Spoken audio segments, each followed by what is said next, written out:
यहाँ क्यों सो रहे हैं? ओए बहन, पापा उठो।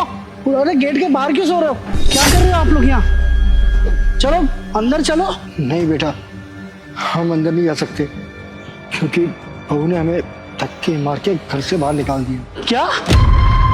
फौजी ने आपको घर से धक्के देके बाहर निकाला? मगर क्यों? वो क्या है ना भैया, जब हम घर पहुंचे ना तो बड़े भैया घर पे नहीं थे और भाभी ने इस चीज का ना बहुत फायदा उठाया। उन्होंने तो हमसे पानी भी नहीं पूछा।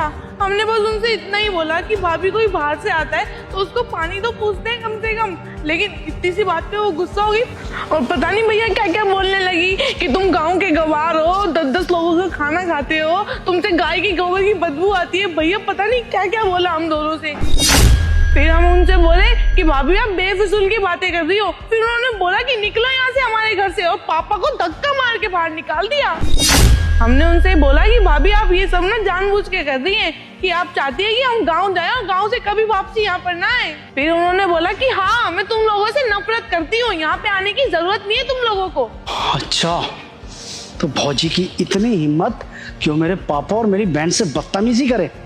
कोई बात नहीं, अब भौजी से मैं बात करूंगा। पापा आप लोग चलिए अंदर, चलिए हम बात करते हैं। चलिए बेटा रहने दे, तू हमारी घर की बहू है और फिर तेरी भाभी है ना, अपनी भाभी से ऐसी बदतमीजी से बात करेगा? अरे पापा, तो मैं कहाँ कह रहा हूँ कि मैं उनसे बदतमीजी करूंगा। मैं सिर्फ इतना कह रहा हूँ कि मैं जाके भौजी से बात करूंगा। आप चलिए। तो नहीं बेटा, बहू से ऐसे बात करने की जरूरत नहीं है। तुझे पता है ना वो कितनी जिद्दी और कितनी घमंडी है। इससे अच्छा है हम वापस गांव चले जाएं, तुम्हारे टिकट का इंतजाम करवा दे बस। अरे टिकट का इंतजाम क्यों करना है पापा? भाभी इतना बदतमीजी कर रही है आपके साथ और आप कह रहे हैं उनसे बात भी ना करूं मैं जाकर। मैं ना बात करूंगा उनसे जाकर। चलिए आप लोग मेरे साथ। और आप पता नहीं क्या कह रहे हैं, क्या मैं बात ही नहीं करनी उनसे? हाँ, नहीं करनी है कोई बात उनसे। बेटा मैं नहीं चाहता कि मेरे बेटे का घर बर्बाद हो। पापा आप चिंता मत कीजिए, ऐसा वैसा कुछ भी नहीं होने देंगे। हमें सिर्फ बात करनी है कि ऐसा उन्होंने क्यों किया। चलिए आप लोग, चलिए। चल तू, चलिए आइए। आओ आओ भौजी, आओ आओ। भौजी, है भौजी, बाहर आओ। क्या है? कौन चिल्ला रहा है? तुम दोनों यहाँ पे क्या कर रहे हो? अभी क्या, अभी निकलो यहाँ से। अभी थोड़ी देर पहले ही मैंने तुम दोनों को अपने घर से धक्के देकर के बाहर निकाला था और तुम दोनों बेशरम फिर से मुंह उठा करके मेरे घर में आ गए। चलो निकलो यहाँ से। भाभी जी हद में रहिए अपने।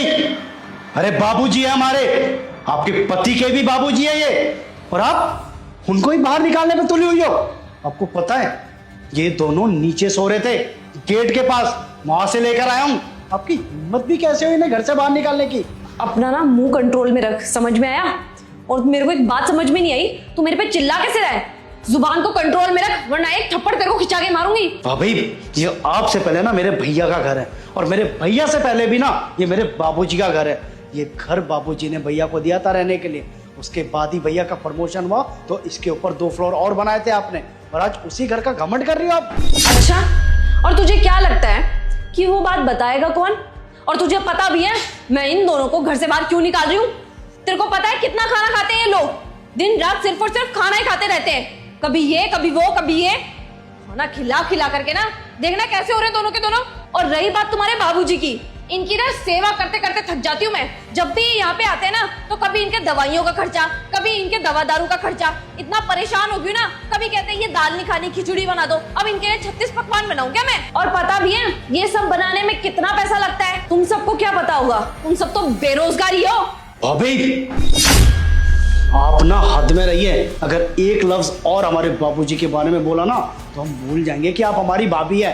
अरे आपको शर्म आ रहा है कि नहीं आ रहा है? हम भी तो आपका परिवार ही है। हमें तो लगता है कि आप हम लोगों को अपना परिवार नहीं मानती है, तभी तो ऐसी बातें बोल रही हैं। अरे आप एक बार सोचिए कि आपका परिवार इस घर में आता, आपके भैया भाभी माँ बाप वो आते तो उनके साथ भी आप यही व्यवहार करती? ऐसे ही गेट पे सो रहे होते वो लोग। अबे ओए, तेरी इतनी हिम्मत कि तू मेरे परिवार वालों के बारे में बोल रहा है? तेरे को तो अंकिता, ये क्या कर रही हो तुम? राहुल आप यहाँ पर देखो। अच्छा हुआ आप टाइम पे आ गए।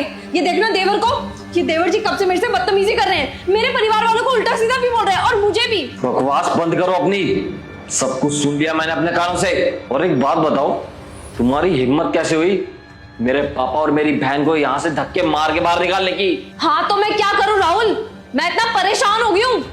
ये जब देखो ना गर्मी में मुंह उठा करके शहर आ जाते हैं। गांव में जितनी गर्मी पड़ती है ना उससे कहीं ज्यादा शहर में पड़ती है। पर मुझे पता है ये दोनों मुंह उठा करके शहर क्यों आते हैं। यहाँ पे हमारे घर पे एसी लगा हुआ है ना, तो एसी की हवा लेंगे इसीलिए पहुंच जाते हैं यहाँ पे। लेकिन इनको क्या पता बिजली का बिल भरने में कितनी आफत आती है। एक तो इनके साथ बैठने में ना मेरे को इतनी घिन आती है, इतनी गंदी बदबू आती है इन दोनों में से, गोबर की बदबू मारते हैं ये लोग। अरे तुम इनको समझाते क्यों नहीं हो कि गांव जाकर के खेती बाड़ी करें, कुछ काम करें, तुम्हारे ऊपर बोझ ना बने। बकवास बंद करो अंकिता तुम अपनी। अरे तुम्हें पता भी है मेरे पापा की वजह से तुम यहाँ पे रह रही हो। ये सब इन्हीं का दिया हुआ है, ये फ्रिज, ये एसी, ये कूलर, ये घर, सब कुछ। राहुल मेरे को कुछ नहीं पता, मेरे को ना तुम्हारे परिवार वाले बिल्कुल भी नहीं पसंद। समझ गया मैं, ठीक है तुम्हें नहीं पसंद है मेरे पापा और मेरी बहन, कोई बात नहीं। आज से ये लोग और हम अलग हो जाते हैं। पापा ये सब कुछ आपका ही दिया हुआ है, ये घर, ये फ्रिज, ये एसी, ये कूलर, ये लंबी लंबी गाड़ियाँ, सब कुछ आपका ही है। तो ये आप ही रख लो, आज से हमारा यहाँ पर कुछ भी नहीं है। बेटा तू हमारी वजह से बहू से झगड़ा क्यों कर रहा है? क्यों अपना घर हमारी वजह से बर्बाद कर रहा है? बेटा बहू चाहती है ना हम गाँव चले जाएं, हम चले जाएंगे, हम कभी वापस नहीं आएंगे। लेकिन तू हमारे कारण अपना घर बर्बाद मत कर, हाथ जोड़ते हैं बेटा हम तुम्हारे। अरे चुप रहिए पापा, ये सब कुछ आपका ही दिया हुआ है तो आपको ही तो देकर जाऊंगा ना। आपके दिए हुए बिजनेस की वजह से ही मैं पैसे कमा पाया हूँ और इस घर को चला रहा हूँ। लेकिन अगर इस लड़की को आप लोग पसंद नहीं हो ना तो कोई बात नहीं, अब से हम लोग इस घर में नहीं रहेंगे। इसी लड़की ने आपको इस घर से धक्के देकर बाहर निकाला था ना, और आप सड़क पर सो रहे थे। तो आज से सड़क पर हम दोनों सोएंगे, आप नहीं। आपको कोई तकलीफ नहीं होनी चाहिए क्योंकि ये सब कुछ आपका ही दिया हुआ है और आप ही का ही रहेगा। और आपको पूरा आ गया है हम दोनों को इस घर से बाहर निकालने का भी। तो जैसी आपकी मर्जी। अंकिता तो वैसे भी आपको पसंद नहीं करती।